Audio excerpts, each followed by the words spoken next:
जब भी piles, fissure, fistula, भगंदर इन बीमारियों की बात आती है तो मरीज अक्सर कंफ्यूज रहते हैं। उनको कोई भी गुदामार्ग की बीमारी होती है तो उनको ऐसा लगता है कि केवल पाइल्स ही हैं और वो पाइल्स का ही ट्रीटमेंट लंबे समय तक लेते रहते हैं। इससे इलाज में काफ़ी देरी हो जाती है। दोस्तों, मैं doctor Kishan Kushwaha, consultant general and laparoscopic surgeon. आज मैं आपको गुदामार्ग की 5 बीमारियों के बारे में बताऊंगा जिनको लेके मरीज अक्सर कंफ्यूज रहते हैं। ये बीमारियां हैं piles, fissure, fistula, perianal abscess और पेरिएनल हेमेटोमा। सबसे पहले हम बात करेंगे पाइल्स के बारे में। देखिए, पाइल्स को हेमरोड्स या मस्से भी बोला जाता है। पाइल्स क्यों होते हैं? देखिए, गुदामार्ग में यानी एनस में फूली हुई खून की नसें होती हैं। जब ये खून की नसें खिसक के नीचे आ जाती हैं तो ऐसी कंडीशन को पाइल्स बोला जाता है। पाइल्स अक्सर उन लोगों में देखने को मिलते हैं जिनमें लंबे समय तक कब्जी रहती है यानी कॉन्स्टिपेशन रहता है, या प्रेगनेंसी के दौरान, या फिर जो व्यक्ति लंबे समय तक एक जगह बैठ के काम करते हैं।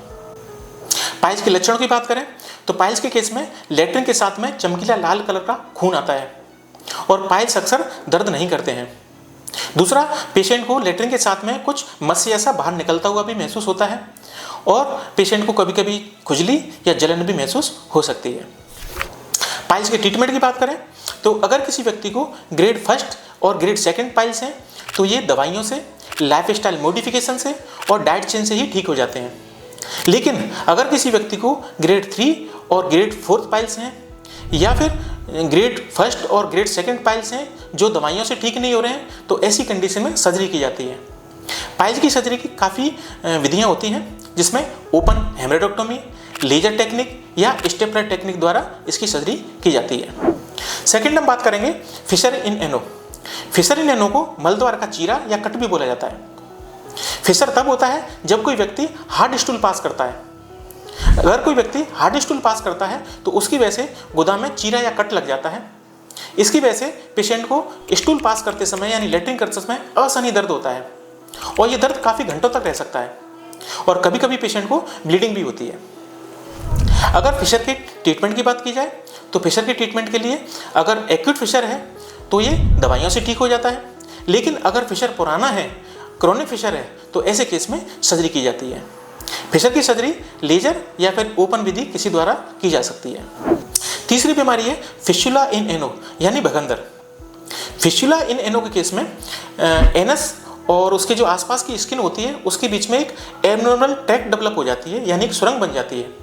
इसी को फिस्टुला बोला जाता है। फिस्टुला तब होता है जब पेशेंट को एनस के रीजन में पस बन जाए यानी पेरीएनल एब्सेस बन जाए। अगर ये पेरिनेल एब्सेस अपने आप फट जाए या फिर सर्जिकली ड्रेन की जाए तो दोनों ही केस में 50% चांस में फिस्टुला बनने की संभावना होती है। अगर फिस्टुला के लक्षणों की बात की जाए तो फिस्टुला के केस में एनस के आसपास की स्किन पर एक छोटी सी गांठ बन जाती है, उसमें से पस निकलता रहता है या फिर पानी जैसा पदार्थ निकलता रहता है। इसकी वजह से पेशेंट को गीलेपन का एहसास होता है और पेशेंट को खुजली भी होती है। फिस्टुला के ट्रीटमेंट की बात करें तो फिस्टुला का एक ही ट्रीटमेंट है, वो है सर्जरी। केवल सर्जरी द्वारा ही फिस्टुला को ठीक किया जा सकता है, दवाइयों से फिस्टुला ठीक नहीं होता।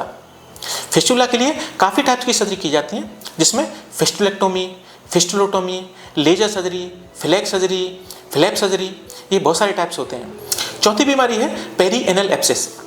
पेरीएनल एब्सेस को मलद्वार का फोड़ा भी बोला जाता है। पेरीएनल एब्सेस क्यों होता है?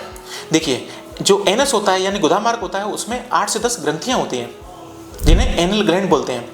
जब इन एनल ग्लैंड में इन्फेक्शन हो जाता है तो ऐसे केस में गुदामार्ग में पस बन जाता है, इसी को पेरिनेल एब्सेस बोला जाता है। अगर पेरिनेल एब्सेस के लक्षणों की बात की जाए तो इसमें पेशेंट को काफ़ी दर्द होता है, पेशेंट को बुखार आता है और गुदामार्ग में सूजन डेवलप हो जाती है। पेशेंट ठीक से बैठ भी नहीं पाता और चल फिर भी नहीं पाता है। अगर पेरिनेल एब्सेस के इलाज की बात की जाए तो पेरिनेल एब्सेस का केवल एक ही इलाज है, वो है सर्जरी। सर्जरी द्वारा इसमें आईएनडी की जाती है और पूरे पस को निकाला जाता है। बाद में पेशेंट को रेगुलर ड्रेसिंग के लिए बुलाया जाता है। लास्ट में हम बात करेंगे पेरीएनल हेमेटोमा के बारे में। पेरीएनल हेमेटोमा को खून की गांठ भी बोला जाता है। ये पेरीएनल हेमेटोमा तब होता है जब कोई व्यक्ति हार्ड स्टूल पास करता है और स्टूल पास करते समय जोर लगाता है, तो इसकी वजह से जो गुदामार्ग की खून की नसें होती हैं वो फट जाती हैं, उसमें खून जमा हो जाता है और एक गांठ बन जाती है। इसी को पेरीएनल हेमेटोमा बोला जाता है। पेरीएनल हेमेटोमा के लक्षणों की बात की जाए तो इसमें पेशेंट को गुदामार्ग में एक गांठ महसूस होती है जिसमें काफ़ी दर्द होता है, पेशेंट ठीक से बैठ नहीं पाता है। हाँ, इसमें केवल खून ही इकट्ठा होता है, इसमें पस नहीं बनता है। अगर पेरिएनल हेमेटोमा के इलाज की बात की जाए तो इसके इलाज में पेशेंट को कुछ दवाइयाँ दी जाती हैं और पेशेंट को गुनगुने पानी में बैठने के लिए बोला जाता है। ज़्यादातर केस में पेरिएनल हेमेटोमा 10 से 15 दिन में दवाइयों से ठीक हो जाता है। लेकिन अगर पेरिएनल हेमेटोमा बड़ा है, काफ़ी तेज दर्द कर रहा है, तो ऐसे केस में सर्जरी द्वारा इसको ठीक किया जाता है। तो दोस्तों, आशा करता हूँ कि piles, fissure, fistula, perianal abscess, perianal haematoma, भगंदर, मस्से, इनमें अंतर आपको अच्छे से समझ में आ गया होगा। अगर आपको गोदाम मार्ग की कोई भी समस्या है तो आप अपने सर्जन से मिलें और अच्छे से जांच करवाएं और सर्जन के बताए हुए अनुसार उसका ट्रीटमेंट लें। आप खुद से ही किसी भी गोदाम मार्ग की बीमारी को पाइल्स ही नहीं समझें, क्योंकि ये जो बीमारी बताई है इनका ट्रीटमेंट अलग अलग रहता है।